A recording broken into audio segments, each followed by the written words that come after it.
सभी राम भक्तों को पुनः एक बार मेरा प्रणाम। हम सुन रहे हैं बालकांड में शिव पार्वती विवाह का प्रसंग। तो आइए आरंभ करते हैं। ले अगवान बरात ही आए, दिए सबही जनवास सुहाए। नैना शुभ आरती सवारी, संग सुमंगल गावही नारी। अर्थात अगवान लोग बारात को लिवा लाए। उन्होंने सबको सुंदर जनवासे ठहरने को दिए।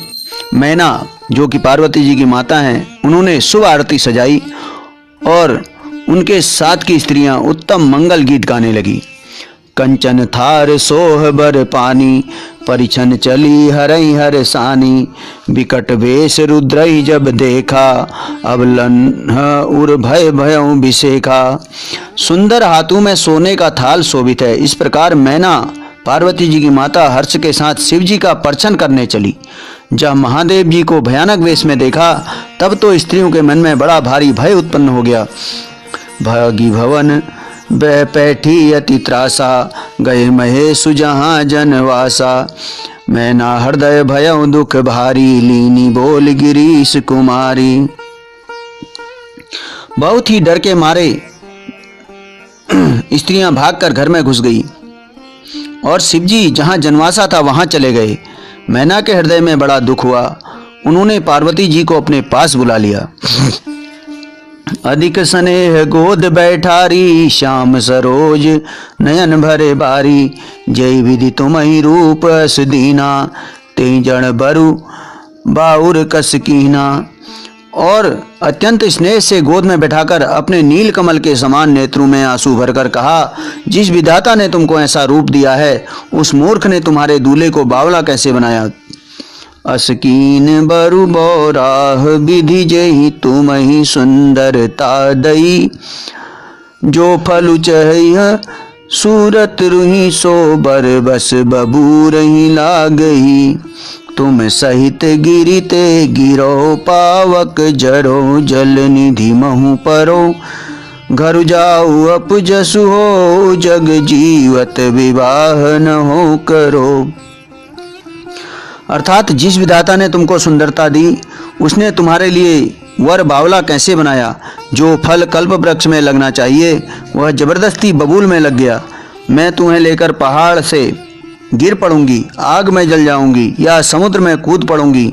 चाहे घर उजड़ जाए और संसार भर में अपकीर्ति फैल जाए, पर जीते जी मैं इस बावले वर से तुम्हारा विवाह न करूंगी। भई विकल बला सकल, दुखित देख गिरि नारी। कर विलाप रोदति बदति, सुता स्नेहु संभारी।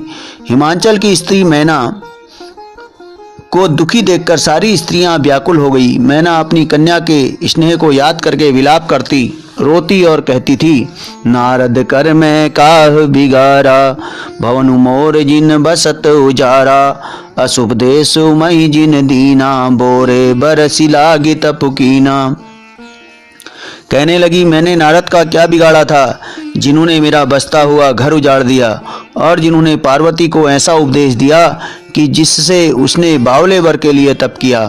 सोचे उनके मोहन माया, उदासीन धनु धाम उन जाया। पर घर घालक लाजन भीरा, बांझ की जान प्रसव कै पीरा। सचमुच उनके न किसी का मोह है, न माया, न उनके धन है, न घर है और न ही स्त्री है। वे सब से उदासीन हैं, इसी से वे दूसरे का घर उजाड़ने वाले हैं। उन्हें न किसी की लाज है, न डर है। भला बांझ स्त्री प्रसव की पीड़ा को क्या जाने।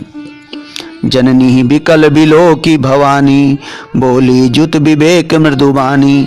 अस विचारी सोचई मति माता, सोन टरई जो रचई विधाता।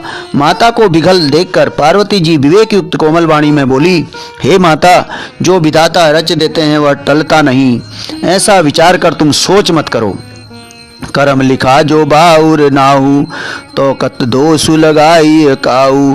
तुम सन मिटही की विधि को अंका, मातु व्यर्थ जन लेहु कलंका। जो मेरे भाग्य में बावला ही पति लिखा है, तो किसी को क्यों दोष लगाया जाए।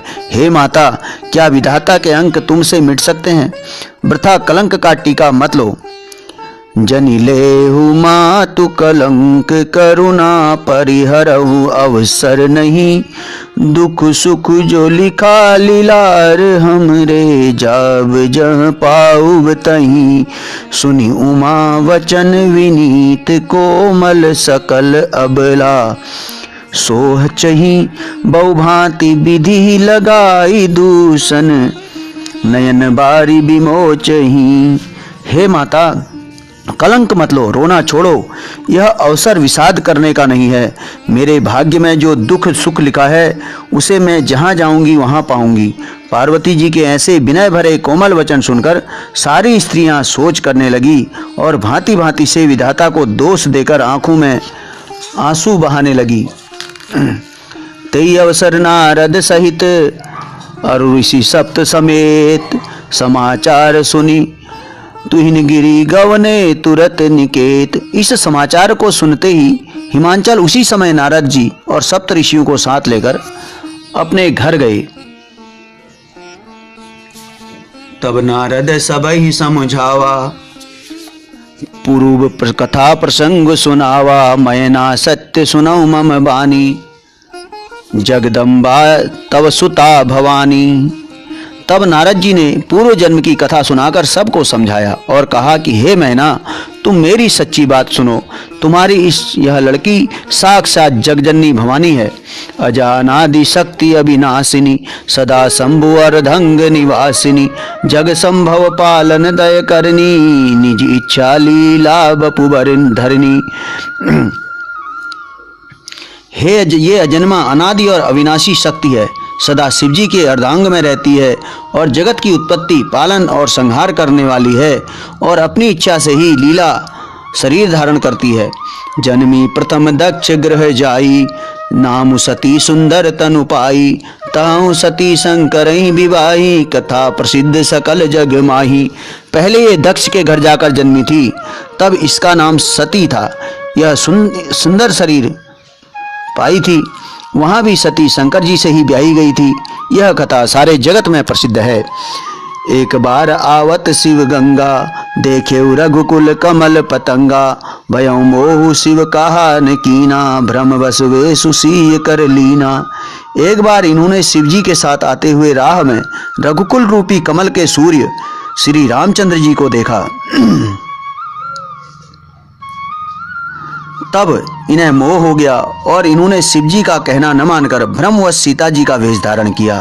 शिवे सुसती जो कीन ते ही अपराध, शंकर परिहरि हर बिरह जाई बहोरी। पितु के यज्ञ जोगा नल जरी, अब जन्मी तुमरे भवन निज पति लागी। दारुण तपु किया अस जानी संशय, तजहु गिरिजा सर्वदा शंकर प्रिया।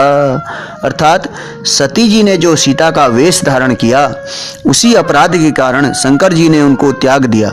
फिर शंकर जी के वियोग में ये अपने पिता के यज्ञ में जाकर वहीं योगाग्नि से भस्म हो गई। अब इन्होंने तुम्हारे घर जन्म लेकर अपने पति के लिए कठिन तप किया है, ऐसा जानकर संदेह छोड़ दो। पार्वती जी तो सदा ही शिव जी की प्रिया अर्थात अर्धांगिनी है। सुनी नारद के वचन, तब सब कर्म मिटा विषाद। छनमहु व्यापेउ सकलपुर, घर घर यह संवाद। तब नारद के वचन सुनकर सबका विषाद मिट गया और क्षण भर में यह समाचार सारे नगर में फैल गया।